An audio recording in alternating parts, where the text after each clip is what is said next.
You know, when we think of war, we often picture men in uniform, mud on their boots, rifles in their hands, faces hard with determination. But in the shadows, in the hospitals, in the alleys of occupied cities, there was another army, one without medals, without parades, an army of women. Women who carried stretchers under fire, smuggled messages under the Nazis' noses, sabotaged trains, hid pilots in their basements, and sometimes quietly pulled a trigger themselves. The world remembers the men who fought, but too often forgets the women who risked everything to hold that world together. And that's what we're going to remember tonight. Before we begin, if you love real stories, human stories of courage, sacrifice, and the strange beauty that still flickers in the darkest times, then take a second to subscribe. Give this video a like and share it with anyone who thinks history is just about generals and battles. It isn't. It's about people. People like the women you're about to meet. All right, let's go back to 1939. Europe is trembling. Hitler's armies march across Poland, and soon the entire continent is a battlefield. As men vanish into uniforms and convoys, the women step into a void no one had planned for. In London, a young nurse named Elsie finds herself suddenly part of something called the Army Air Corps. She'd trained to heal the sick in quiet wards. But now her patients are men torn open by shrapnel, men who can't breathe from mustard gas, men whose eyes stare at her not from pain, but from the realization that they might not make it home. Elsie becomes the first nurse ever to fly with wounded soldiers across continents. Imagine that: no pressurized cabins, no medical gear except what she could carry. She flies from Karachi to Washington, 7 days in the air, tending to soldiers strapped to metal litters while engines roar beside her. When she lands, she's changed the way medicine will work forever. Air evacuation, what we now take for granted, was born in that flight. Meanwhile, across the Channel, the war has a different face. France has fallen. The swastika flies over Paris, and something stirs beneath the surface. The resistance, a whisper network of farmers, students, priests, and yes-women. Meet Lucy Aubrac, a history teacher from Lyon, soft-spoken, brilliant, pregnant. When the Gestapo arrests her husband, she doesn't plead. She plots. She organizes a fake prisoner transfer, storms a German convoy with her comrades, and frees him under the noses of Nazi guards. Later, when asked why she risked her life, she simply said, "When you're faced with evil, you don't get to be neutral." And she wasn't alone. All across Europe, women did what needed doing. In Belgium, André de Jong, barely 20 years old, creates the Comet Line, a secret escape route for Allied airmen shot down over enemy territory. She guides them through forests, across rivers, and into Spain, often on foot. Imagine the danger. Every farmhouse could hold a traitor. Every villager might be an informer. But she keeps going. Before she's captured, André saves over 100 pilots. When the Gestapo interrogates her, they don't believe this quiet girl could have built such a vast network. They call her a liar. She just smiles. And then there were the spies. The women who wore no uniforms, who fought without guns, but with wits sharp enough to cut steel. Let's talk about Noor Inayat Khan, Her story is unlike anyone's. She was born in Moscow to an Indian father, a Sufi mystic, and an American mother. She grew up in France, played the harp, wrote children's stories, loved animals, hardly the kind of person you'd expect to be dropped behind enemy lines. But when the Nazis invaded, she fled to Britain and joined the Special Operations Executive. Her job, radio operator, the most dangerous job of all. Once she was in Paris, she transmitted messages back to London under the codename Madeleine. If caught, she knew she'd be tortured and executed. She moved constantly, carrying her radio in a heavy suitcase, setting up in attics and back rooms, sending her bursts of Morse code while the Germans triangulated the signals. Her entire circuit was captured, but No refused to abandon her post. She kept transmitting alone for months, the last link London had to occupied France. When she was finally caught, she tried to escape twice. In prison, she never revealed a single name. Witnesses say she went to her death in Dachau shouting "Liberté." It's strange how courage can exist in so many forms. Some fought with guns, others with scalpels, others with nothing but silence. Back in the Pacific, the nurses were fighting their own war. When the Japanese invaded the Philippines, 77 American Army and Navy nurses found themselves trapped in the siege of Bataan.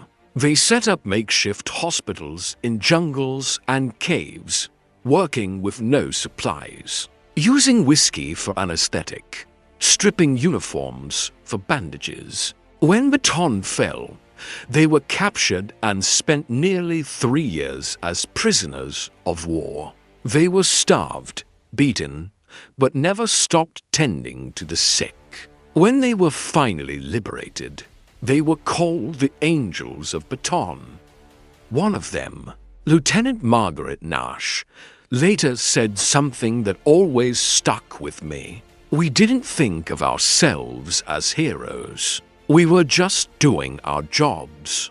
But that's the thing about real heroes, they never think they're heroes.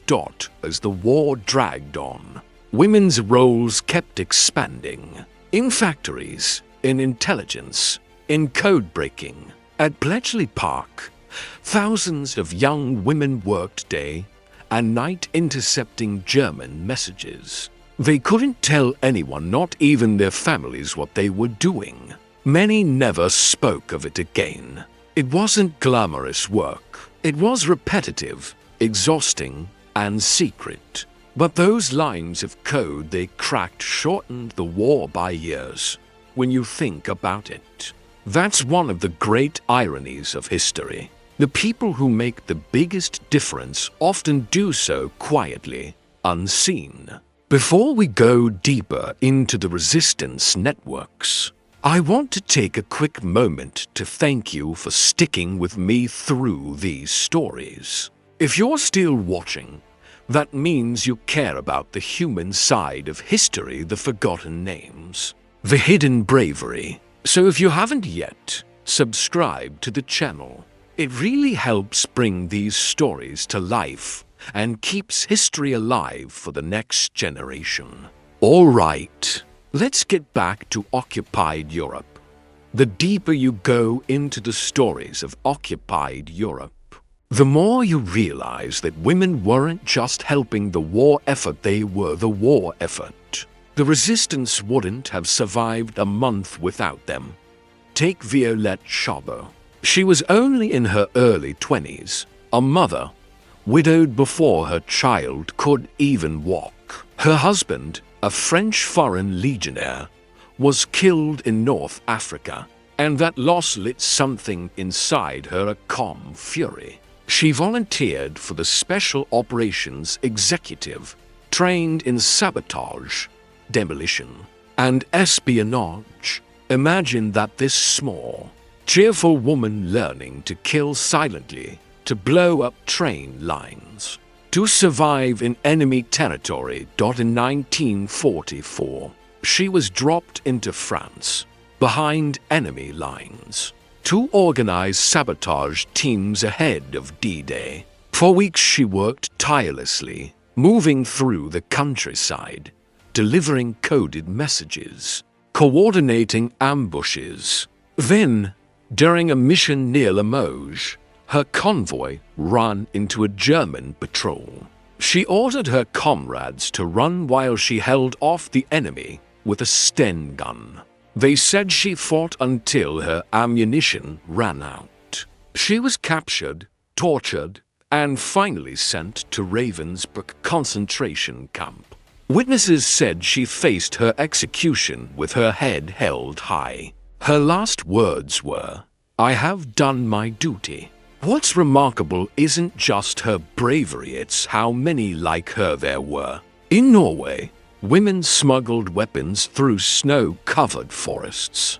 In Poland, couriers carried messages inside loaves of bread and hollowed-out books. In Holland, girls rode bicycles past checkpoints with grenades hidden in their baskets. And then there was Nancy Wake, the White Mouse. The Gestapo gave her that nickname because she kept slipping through their traps. She was a New Zealand-born journalist living in France when the war began. When she saw Jews being beaten in the streets, she swore she'd fight back. By the end of the war, she was one of the most wanted people in Europe. With a 5 million franc bounty on her head, Nancy's operations were the stuff of legend. She organized supply drops, led ambushes, and even killed a sentry with her bare hands to keep a mission from being discovered. But what stands out most about her isn't the violence, it's her humor. When asked years later how she handled fear, she said, "I was too busy to be frightened." It's hard to imagine the courage it took to wake up every morning under occupation, knowing a single mistake could mean death. Yet so many did. Women from every background, teachers, nurses, farmers, even housewives, turned their homes into safe houses, their kitchens into planning rooms. And while some were fighting secretly, others were fighting publicly, though often unacknowledged. Think of the women who worked in munitions factories. In Britain and the US, millions took over industrial jobs while the men were overseas. They built planes, tanks, and bullets by the billions. Their hands turned the gears of war, and the world started to realize something profound, that women weren't just capable, they were indispensable. Still, the front lines called. In the Soviet Union, women didn't just serve as nurses or support staff. They flew, they sniped, they fought. The Soviet Air Force formed 3 all-female regiments, one of bombers, one of fighters, and one of night bombers, the 588th Night Bomber Regiment, known by the Germans as the Nachthexen, the Night Witches. Their planes were flimsy old wood and canvas biplanes, no armor, no radio, no parachutes. They cut their engines mid-flight, glide silently over German positions, drop their bombs, and vanish into the night. The sound of the wind whizzing through their wings was the only warning the Germans had. Before the explosions began, these women, some barely out of their teens, flew up to 8 missions a night.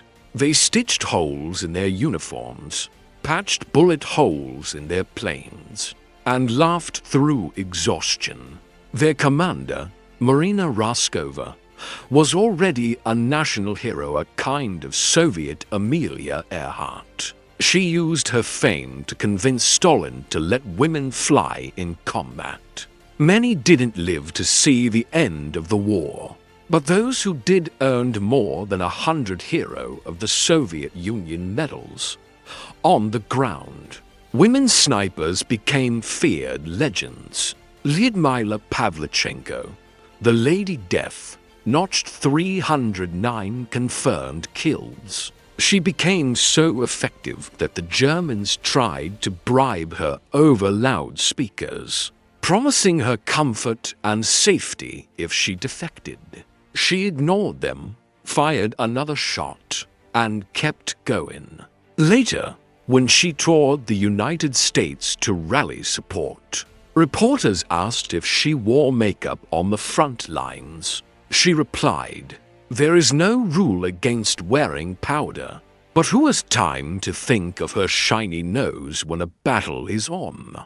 The war tested every limit of what women could endure and redefine what they could become.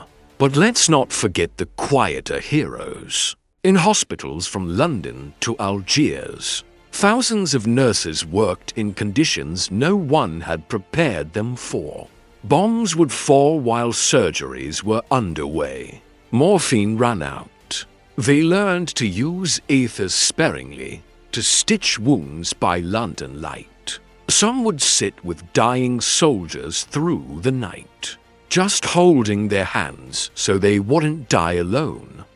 One British nurse, Sister Agnes McLaren, once wrote in a letter, "The smell of blood and disinfectant never leaves your skin, but the faces to the faces of the ones you couldn't save." It's that kind of honesty that tells you what war really costs. It wasn't just Western women either. In China, nurses and guerrilla fighters like Zhao Yimin and Xi Jinping fought against Japanese occupation. Zhao was captured, tortured, and executed, but refused to betray her comrades. Before her death, she wrote a letter to her son, "My child, your mother has done what she could for her country. Grow up and continue the fight." It's easy to forget how global this struggle was. Across continents, across languages, women carried the same burden to protect life in a time obsessed with destroying it. I'll pause here for just a second. If this story has opened your eyes a bit, if you felt something hearing about Nuocom, or the Night Witches, consider subscribing. It's how you tell YouTube that these stories matter. That history isn't just about who commanded what army. It's about the quiet courage of people who refused to be powerless. Hit the like button, share it with someone who needs to hear it. And let's keep this memory alive. All right, now let's move toward the war's end, where women's roles would take one final, powerful turn, one that would change the world long after the guns fell silent.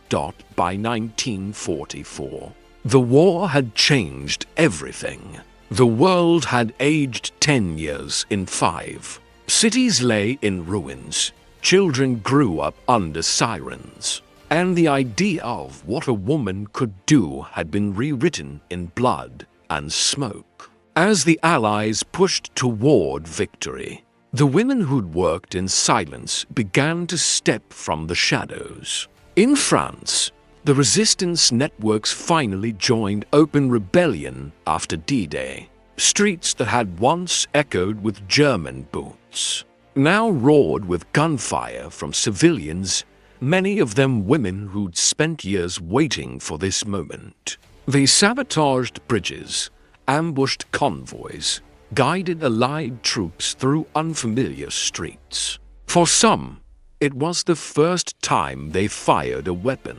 For others, it was the last. There's a story from Paris in August 1944. A group of young women secretaries by day, couriers by night, seized a German truck, turned its mounted gun around, and used it to defend their neighborhood until the Free French rolled in. One of them, 19 years old, later told a journalist, "We were terrified.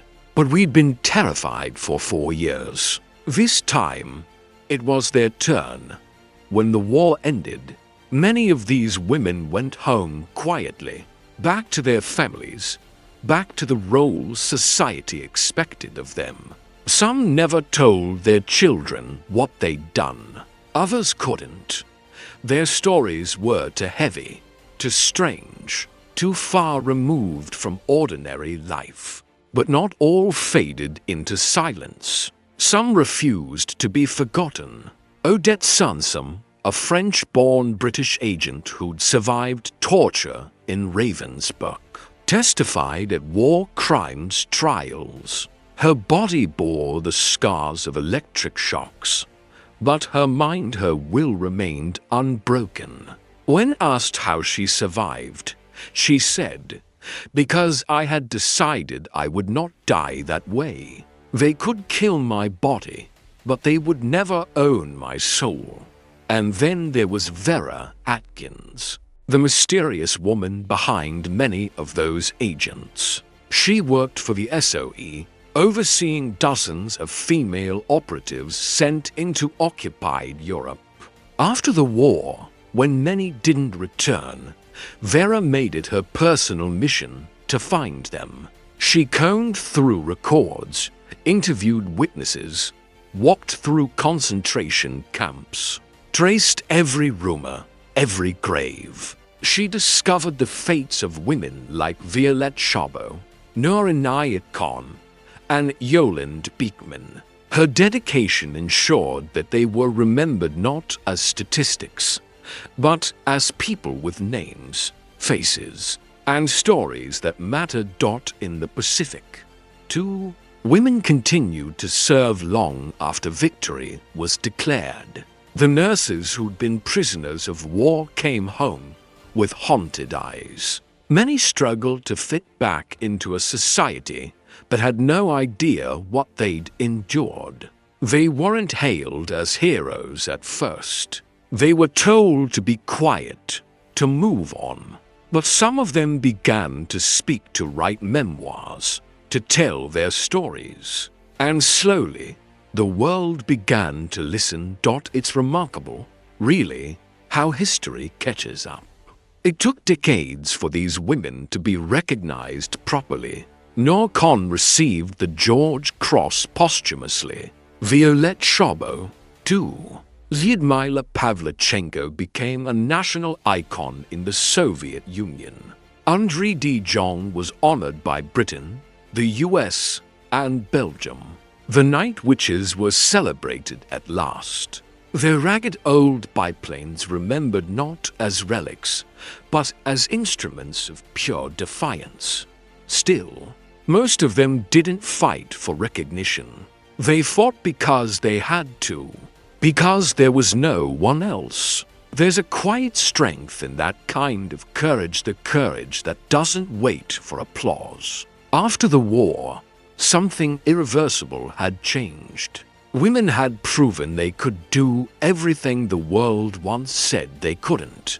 They'd fought, flown, coded, healed, and died.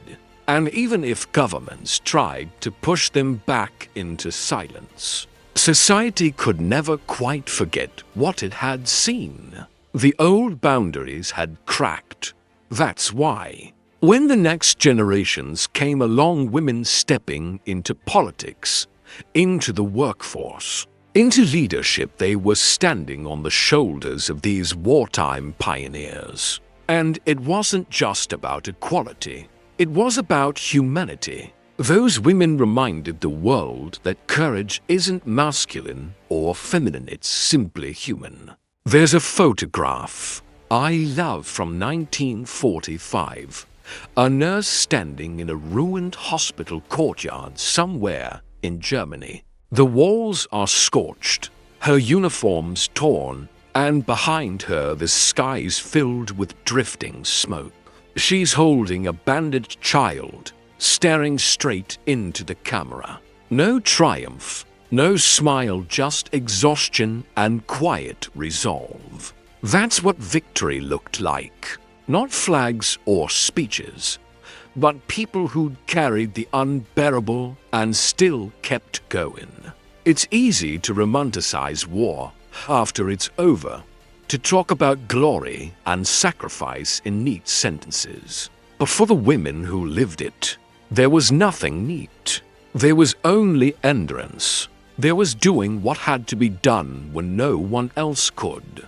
And maybe that's the truest kind of bravery. Not the loud, dramatic kind, but the steady kind that keeps you alive through fear, through hunger, through grief. The kind that holds a dying soldier's hand or carries a coded message through a checkpoint, or climbs back into a plane for a 7th bombing run under the moon. When you read their letters, you realize how ordinary they all were. They wrote about missing home, about bad food, about fear, and yet every line breathes with a quiet fire.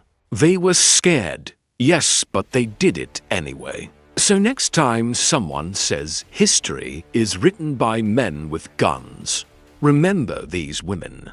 Remember the nurses who fought to save lives while the world destroyed them. The spies who risked everything for a coded word. The resistance fighters who refused to bow. They didn't fight for medals or glory. They fought so the world could still have mornings, laughter, and peace. Before we close, if you've stayed with me till now, thank you. You're part of the small but growing crowd that believes these stories deserve to be told. So hit that subscribe button, leave a comment about the story that struck you most, and share this with someone who needs to know that bravery comes in every shape and voice. It helps keep these memories alive, and that's the least we can do for them. You can almost hear their echoes, can't you? The tapping of Morse code in a Paris attic. The whisper of biplane wings cutting through the dark. The footsteps of a nurse hurrying down a corridor with a lantern in her hand. All of it part of the same heartbeat, the quiet pulse of defiance that never quite stops. And though the guns have long gone silent, their courage hasn't. It lives on. In every act of kindness, every choice to stand up instead of turn away. Because courage isn't born in battle, it's revealed there. That's the legacy of the women at war. Not just what they did, but what they showed us about who we are and what we're capable of when the world needs saving. And maybe, just maybe, that's the real victory they won.